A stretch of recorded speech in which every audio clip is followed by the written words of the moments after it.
Olá, sejam todos muito bem-vindos em mais um programa de negócios. E no programa de hoje eu tenho uma convidada muito especial, doutora Giane, seja muito bem-vinda. Obrigada pelo convite. Muito bom tê-la aqui. Doutora Giane é advogada e hoje ela vai nos contar um pouco sobre a sua história, a sua carreira e passar muitas curiosidades na área em que ela atua. Doutora Giane, é muito bom tê-la aqui. Obrigada, é muito bom estar aqui. Eu acompanho você pelas redes sociais e acompanho o programa e agora eu estou aqui, né?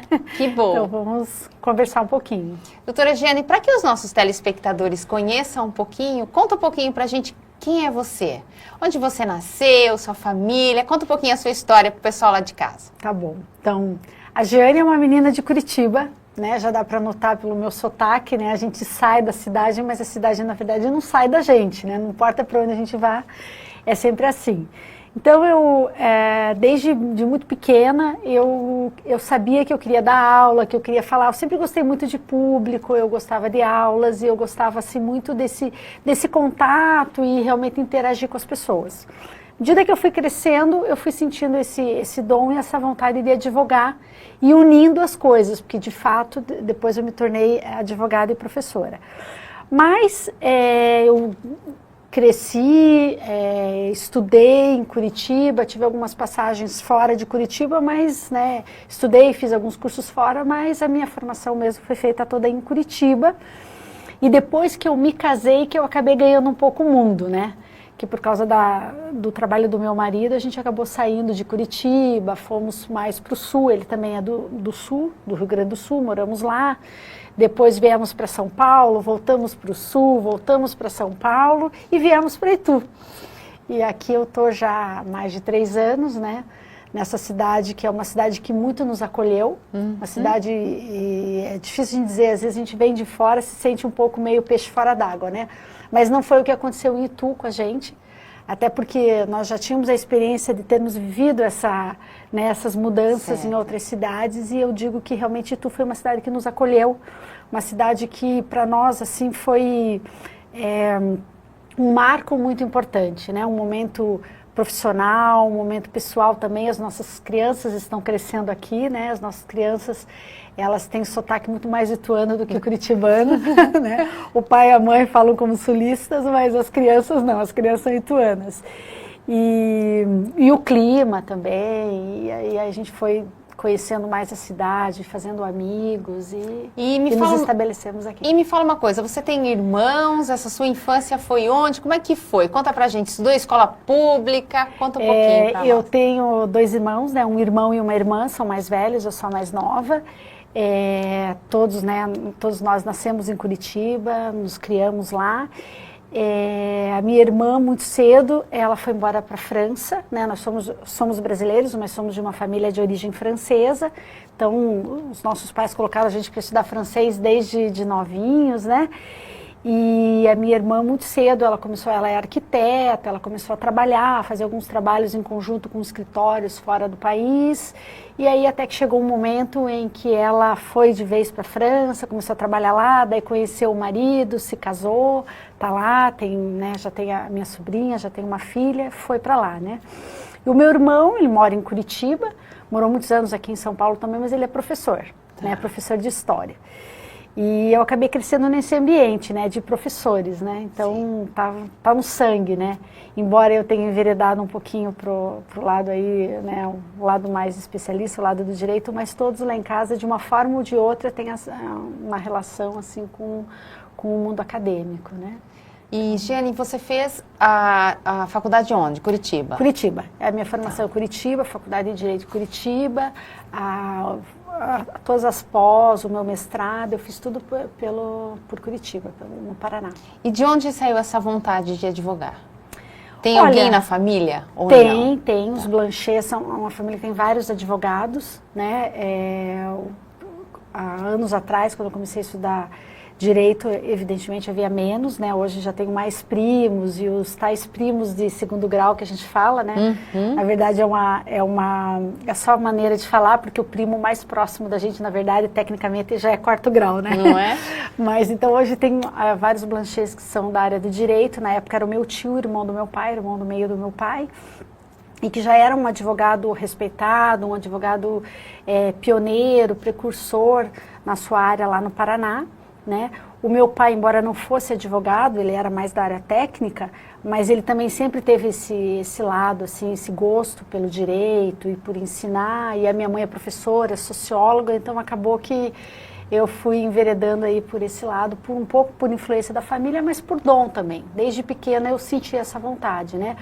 Desde pequena a gente vê o advogado, gosta de falar, gosta, assim, tem sempre um ar de querer realmente ensinar e orientar, né? Porque até a advocacia que eu pratico é muito mais uma advocacia preventiva do que a atuação no litígio, né?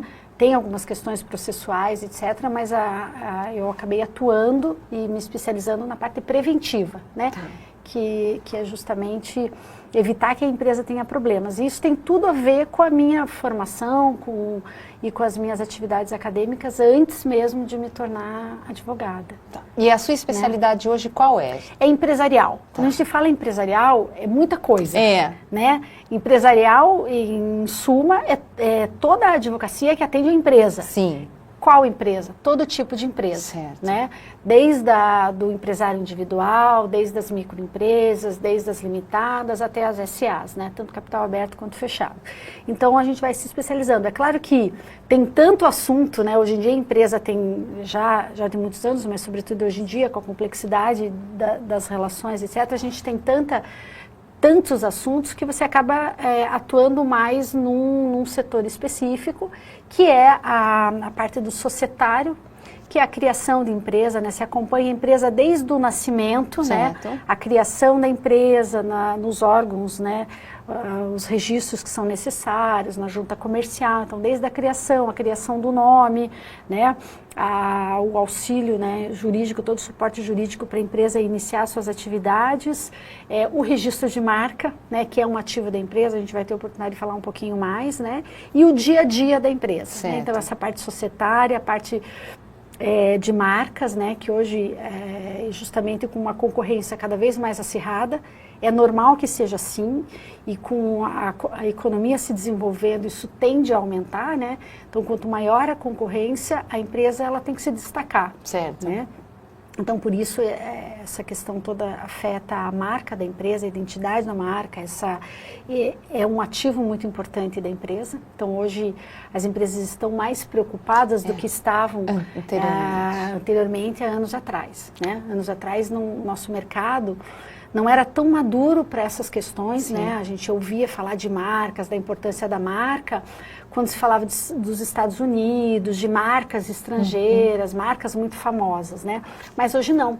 Hoje é uma realidade muito presente para todos os tipos de empresas, né? A parte contratual, porque a empresa não vive sem contratos, né? Então, o primeiro contrato é o contrato da criação, mas depois ela tem uma relação intensa com os seus fornecedores, com os seus empregados, com uma relação com outros vendors, enfim, né? Então a empresa, ela acaba muitas vezes, né, a sua atividade, ela depende muito de contratos. Então eu atuo nessa área contratual também. E é importante só, não querendo te interromper, mas até para a gente discutir alguma coisa sobre isso, a importância do contrato, porque hoje, infelizmente, muitas pessoas querem tratar as coisas, né, verbalmente. O que você diria para quem está assistindo a gente? Porque às vezes tem esse mito, né? Eu vou contratar um advogado, é muito caro, quanto custa isso, né? E eu posso contratá-la para você redigir o meu contrato. Né? Na verdade, foi muito bem colocado por você, porque na verdade é um mito, né? Sai muito mais caro depois consertar do que contratar um advogado preventivamente. E eu falo isso não só como advogada, mas como empresária também, como a gente sente na pele que se você começa uma relação, seja ela qual for, sem ela estar bem estruturada, a chance de você ter problema, ainda mais no nosso caso, que é a empresa, para ela sobreviver no Brasil, ela tem tantos desafios de toda a ordem, né? Ela já começar com falhas estruturais, já pode lá na frente dar um problema tão sério quanto você não ter contrato nenhum, né? Sim. Então, na verdade, o contrato em si, ele não tem uma forma específica. Tirando alguns contratos específicos definidos por lei, o que se negocia verbalmente é um contrato. Existe contrato verbal, existe todo tipo de contrato, até por gestos, né? Então, num leilão, ali quando você levanta a mão, você está anuindo, é um contrato também. Então, existem vários tipos de contratos, não precisa necessariamente ser redigido. Muito bem. O contrato não precisa necessariamente ser redigido, mas na vida corporativa, né, se você não tiver um documento escrito, a margem para interpretações, tanto de um lado quanto do outro, ela cresce bastante. Sim. E quando você não tem algo muito claro, a possibilidade de você ter problemas com o teu fornecedor ou com qualquer, né, com a outra parte, é muito grande. É por isso que os contratos, às vezes, eles são longos, eles são um pouco cansativos, porque o advogado, ele tem essa tendência de escrever tudo, nem que se repita. Então, assim, a orientação que a gente dá, às vezes, é assim que se repita para evitar dúvida. Porque o que o advogado tem que pensar? Quem vai ler o contrato do outro lado, muitas vezes, primeiro, não é um advogado. Sim. Nem sempre é um advogado, é a outra parte. Que, às vezes, pode ter um corpo jurídico para analisar o contrato, para negociar, mas, às vezes, não, né?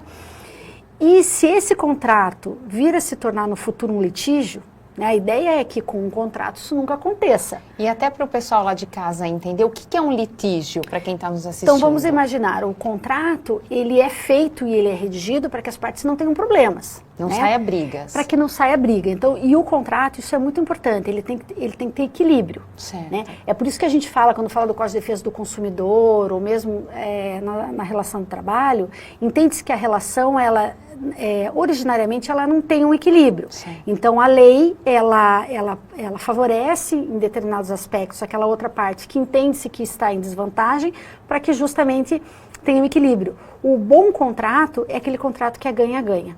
Esse contrato, ele dificilmente ele vai dar problema, mas ele pode dar. Tá. Então, qual que é o trabalho do advogado? Justamente entender a necessidade do seu cliente, analisar a questão sob a ótica do seu cliente e defender sim o interesse dos seus clientes, mas de forma que respeite a boa-fé, né? Que não queira, ele não pode, e o contrato não pode lesar a outra parte, né? Sempre pensando no equilíbrio.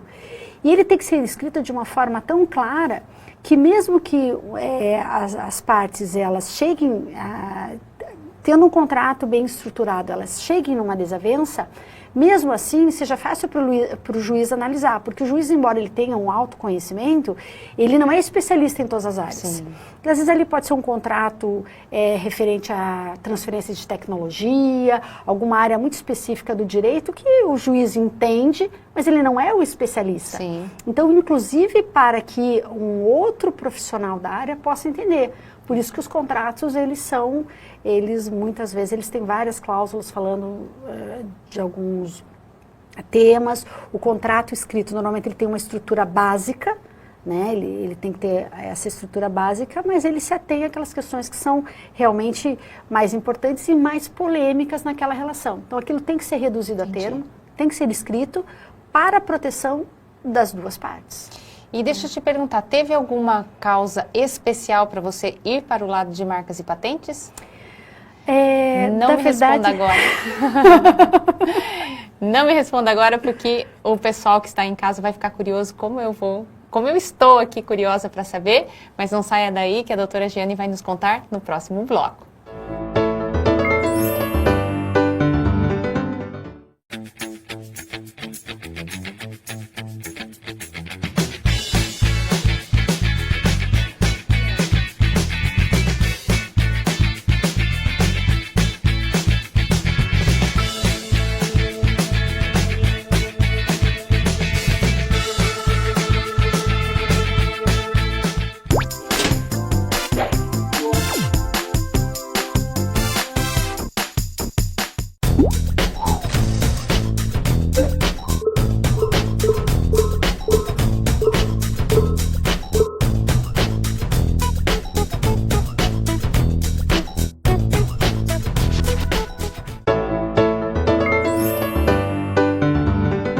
Estamos de volta no segundo bloco do nosso programa Café de Negócios. Eu estou aqui com a doutora Giane, que eu fiz uma pergunta para ela aqui no primeiro bloco, que eu perguntei, doutora Giane, teve algum momento especial, algo que a fez, né, ir para essa especialidade de marca? A hora que ela foi me contar, eu não deixei, porque a gente precisava ir para o comercial, então agora ela vai nos contar. Conta para a gente, doutora Giane. Então, na verdade, assim, eu comecei a minha carreira trabalhando em grandes empresas e empresas multinacionais. Então, eu trabalhei em jurídico de empresas multinacionais.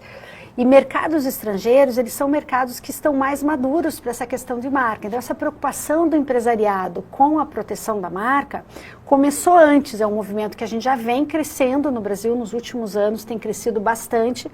Não é à toa que a gente vê cada vez mais marcas e procura por registro de marcas. Então, é um mercado realmente que tem amadurecido muito e tem se preocupado com a proteção de marcas. Certo. Então, nesse momento em que eu via a preocupação que a empresa tinha até para vir, antes mesmo de se implantar ou de lançar um novo produto no país, eles se preocupavam com a proteção da marca e não só a marca em si.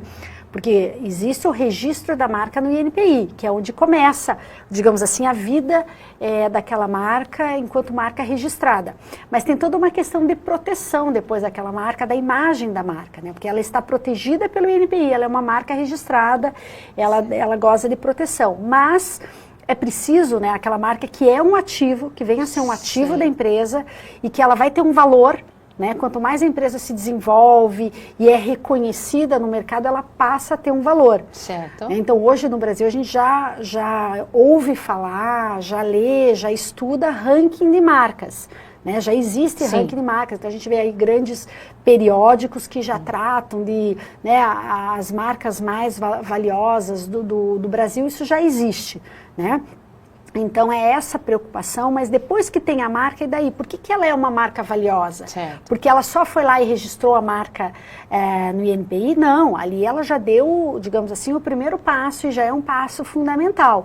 Mas ela tem todo um arcabouço de proteção, toda uma preocupação. Então, ela vai ter um site, no seu site ela vai ter lá hoje em dia, os sites têm termo de uso de site, política de privacidade, você tem dentro da empresa, você tem códigos de conduta dos próprios funcionários, certo. Que esses códigos de conduta, eles têm várias finalidades, existem vários regulamentos, então até por questões de compliance na empresa, mas é também uma proteção da marca, porque o funcionário ou o empregado da empresa, ele é o embaixador da marca. Sim. Ele é o principal embaixador da marca. Então, como ele se porta com os seus clientes, como, vamos imaginar, uma indústria que tem uma rede de distribuição. Então, como que a rede de distribuição se porta lá na ponta com o consumidor final, desde o atendimento ao pós-vendas, que costuma dar mais problema, o atendimento, o ressarcimento, quando for o caso do consumidor, né? Até as suas mídias sociais. Certo.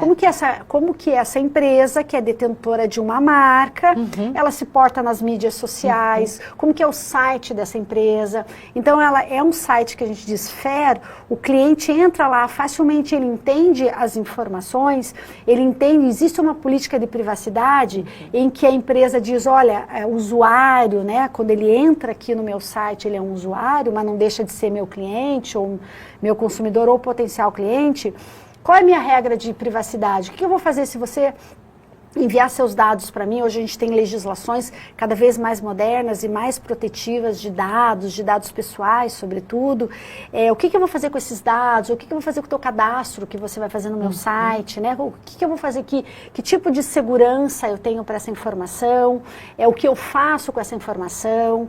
Eu troco essa informação com parceiros comerciais? Eu uso de que maneira? Sim. Então, esses documentos, a gente escuta tanto falar políticas de privacidade e termo de uso de site, normalmente são documentos que têm funções distintas, mas que é comum também a gente encontrar eles ou no mesmo link no site, ou muito próximos, ou num documento único em que você tem as regras, o termo de uso de site são as regras para ensinar o usuário não só como navegar, mas o que ele pode e o que ele não pode no uso daquele site, se ele pode copiar um determinado link, uma determinada informação, qual é a origem daquelas informações, que cuidados que o usuário tem que ter, tudo isso colabora para fortalecer ou não a imagem da marca. Imagem da marca. Né? Tá. Então, é importante ter a imagem da marca, mas não é tudo. Tá. Né? uma questão que perguntam muito, acontece muito no escritório, é uma preocupação que os empresários têm. Às vezes eles acham que porque eles já registraram a empresa e a empresa tem a sua razão social, certo, que coincide com a sua marca, certo, eles já estão protegidos. Não, o nome comercial é o nome com que aquela empresa vai ser, na verdade, registrada nos órgãos responsáveis no Brasil, né? No caso, uma empresa,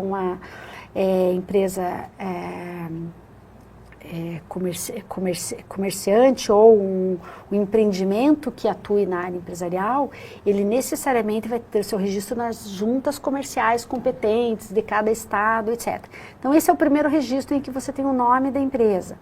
Depois tem o nome fantasia, certo, que muitas pessoas confundem com marca, tá, porque o nome fantasia também é chamado de nome de fachada ou nome de marca. Um nome que no momento em que o empresário está constituindo a sua empresa lá com a orientação do seu advogado, do seu contador, ele cria lá no seu contrato social, por exemplo, o seu nome fantasia. Existem regras também para a escolha desse nome fantasia, não é tão aleatório assim, tem que ter relação com a atividade da empresa, né? Senão fica muito fácil, né? Sim.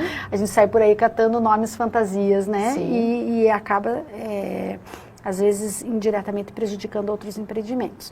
Então, o nome fantasia, ele vai constar naquele contrato social, por exemplo, por via de consequência, ele vai constar, às vezes, no cartão de CNPJ, né? Pode ser escolhido depois, ele também não é obrigatório, né? Então, esses são os nomes da empresa que começam lá no momento do registro, que todo empreendimento, né, empresarial, por excelência, precisa ter. certo, E dependendo do tipo de empresa, ele vai ter um nome diferente. Essa é a composição do nome comercial. Então, é uma questão. Agora, a marca, ela é completamente diferente e para que o empresário tenha exclusividade de produto e de serviço, com aquele nome, né, ou com o logo, porque a marca ela não precisa necessariamente ter um desenho. Ela pode ser só um nome, ela pode ser só um desenho, ela pode ser um nome e um desenho, ela pode ser só uma forma. Entendi. Tem marcas que são conhecidas, são as marcas tridimensionais só por uma forma. Entendi. Então você vê lá a silhueta de uma garrafa, a silhueta de uma embalagem, você já sabe qual é o produto. Né? Então essa é uma marca tridimensional. Certo. Então, a partir do momento que essa marca é registrada, então o detentor daquela marca, ele vai ter direito a usar, né, com exclusividade para identificar o seu produto ou o seu serviço. Entendi. Com aquela marca. Então são providências diferentes. Certo. Então o nome, o registro da empresa, o nome fantasia, que seria o apelido da empresa, Certo. e a marca que tem o seu registro no INPI, que é o Instituto Nacional de Propriedade Industrial. Então é ele que tem esse poder e pode conceder as marcas, né, que tem uma validade por 10 anos. Então toda marca, uma vez concedida, isso é muito importante o cliente, o consumidor, o empresário ficar atento. Uma vez que o empresário conseguiu o registro da sua marca e conseguiu o seu certificado, em 10 anos ele tem direito, aí ele não vai mais passar por um processo de análise e um pedido de registro, é um pedido de renovação. Então a marca ela já foi analisada e já foi concedida. Tá, okay. Mas se ele não se atentar, se ele não pedir a renovação até completar os 10 anos, ele perde. Ele perde. Então sempre o interessante é 6 meses antes, Tá. né, eu sempre oriento as empresas clientes que 6 meses antes do vencimento elas já comecem a se preparar e para tomarem as providências para pedir a renovação. E esses 10 anos podem ser renovados sempre sucessivamente. Então isso é uma importância. Deixa eu te perguntar uma coisa, como é que você vê hoje a maturidade do empresário brasileiro em relação a isso? Porque a gente vê que fora daqui, né, talvez o mercado americano veja isso com mais efetividade. E aqui, doutora Giane, o que você falaria para o empresário brasileiro? Olha, cresceu muito. O que eu diria para o empresariado brasileiro? Cresceu muito, como também a busca, a procura do advogado antes dos problemas acontecerem também cresceu. Então, antes, a cultura do empresário brasileiro era muito focado em chamar um advogado só se desse algum problema. Sim. E um problema que não conseguissem resolver sem chamar o advogado. Porque havia muito o entendimento, em certo sentido, até um mito, de que advogado é muito caro. Sim. Né? Diferente da cultura americana. O americano, ele procura o advogado antes de empreender. Certo. Né? Antes das grandes iniciativas, ele se aconselha com o advogado. No Brasil, não. No Brasil é diferente, vai procurar o advogado só quando realmente deu problema. E aí sai mais caro, porque é mais caro resolver um problema do que você começar a ele estruturar para que não tenha problema, começar uma iniciativa bem estruturada desde o início para que não tenha problema. Então a advocacia preventiva, ela cresceu muito, né? Os advogados também amadureceram, porque é cada vez mais importante, eu falo isso muito para os meus clientes e dou treinamento também nessa área, porque eu também fui advogada corporativa durante muitos anos, né? Antes de eu abrir o meu escritório, eu passei por empresas e grandes escritórios empresariais, dizer o seguinte, o jurídico ele não é um mundo diferente do mundo corporativo, eles têm que estar casados, né? Então as metas, os objetivos, os KPIs, enfim, isso é muito importante que eles sejam construídos em conjunto para que essa área jurídica ela possa realmente dar um suporte que seja eficiente, que seja eficaz, que agregue valor para o negócio. Né? Mais do que isso, que acelere, o empresário ele tem que ver o jurídico como aquele que vai ajudá-lo a atingir o seu objetivo e não como aquele que vai freá-lo. Mas para que isso aconteça, é importante também que o jurídico, os advogados, eles também deem um passo à frente, né? No sentido de terem seus pareceres cada vez mais realmente compreensíveis. Claro que tem toda a questão da segurança jurídica, do rigor jurídico, que é a obrigação do advogado dizer ao empresário, mas tentar achar soluções legais e que realmente façam sentido para o empresariado. A partir do momento que os jurídicos começam a agir também dessa forma, a gente tem um movimento contrário do empresariado se abrir um pouco mais para a advocacia preventiva. E quando eu falo advocacia preventiva, a gente fala também das orientações para a marca. Então, hoje, com a concorrência, a economia, aos poucos, reagindo, né? O mercado voltando a se abrir. Agora a gente tem, eu comentava, a gente tem uma nova normativa, que é o Protocolo de Madrid, pelo qual marcas estrangeiras podem conseguir o seu registro no Brasil e vice-versa, né? Marcas brasileiras conseguirem o seu registro em países signatários desse mesmo protocolo, de uma forma mais célere, até com custos mais baixos. Com isso, aumenta a concorrência. Então, não bastasse a concorrência dos empresários nacionais, você pode ter também marcas internacionais aqui com proteção no Brasil e atuando no Brasil. Então, o que fazer? Proteger, né? Proteger e reforçar a imagem da sua marca com todas essas providências que a gente fala.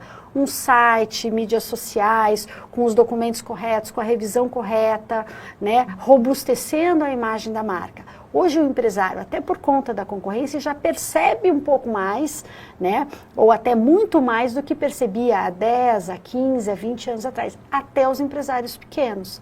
Porque não é raro eu receber, por exemplo, um contato de um empresário me procurando, dizendo o seguinte, olha, eu estou iniciando a minha empresa, eu sou uma startup.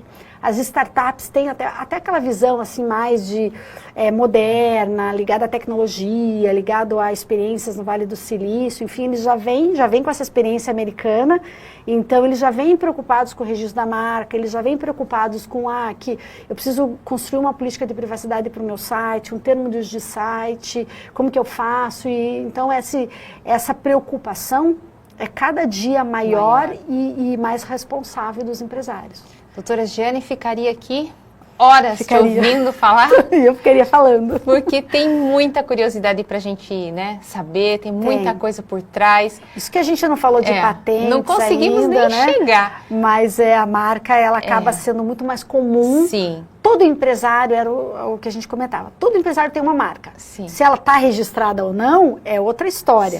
Sim. Como ela que tipo de marca, é uma outra questão. Mas todo empresário tem a sua marca e tem o que zelar. Pelo que zelar. Infelizmente o nosso tempo aqui é curto, mas fica aí o programa com gostinho de quero mais para que você volte aqui e conte agora a parte do patente. Volto com muito né? gosto. E a gente sempre deixa um minutinho final para que todos os nossos entrevistados olhem para aquela câmera, agradeça quem você queira agradecer, talvez, né, quem te ajudou durante toda essa sua jornada. Fica à vontade que a câmera é sua. Bom, eu agradeço a toda a equipe aqui da TV pelo convite, a doutora Érica, né, mais do que assim, uma grande referência, uma amiga, né? Agradeço, evidentemente, eu estou onde eu estou, agradeço, né, a Deus, agradeço a minha família, agradeço todas as pessoas que sempre estiveram junto comigo e que abriram portas, né? E desde lá do início, a minha formação, os meus professores, os primeiros gestores, enfim, todas essas pessoas que a gente conhece, né? Elas deixam um pouquinho delas com a gente e levam um pouquinho da gente, né? Então, assim, acho que foram experiências felizes que construíram essa profissional que eu sou hoje em dia, né? A gente às vezes erra, às vezes a gente acerta, mas a gente está sempre buscando acertar muito mais do que errar, e a gente vê aí sempre uma satisfação, o retorno dos nossos clientes, né? Essas referências que a gente recebe, esses feedbacks são sempre muito importantes. Então a gente está aqui, né, à disposição para outros bate-papos, espero que realmente haja essa oportunidade. Obrigada. Muito obrigada. E você que ficou com a gente até agora também quero aproveitar para agradecer o Salão de Cabeleireiro Cláudia Costas, que é quem cuida dos meus cabelos, a Isa, que é a minha maquiadora. Muito obrigada por vocês também estarem na nossa vida, porque é muito importante, né, doutora Giane? Eu acho que esse networking, essa rede de relacionamento que faz com que a gente se mantenha por mais tempo. E eu te vejo no próximo programa. Tchau, tchau.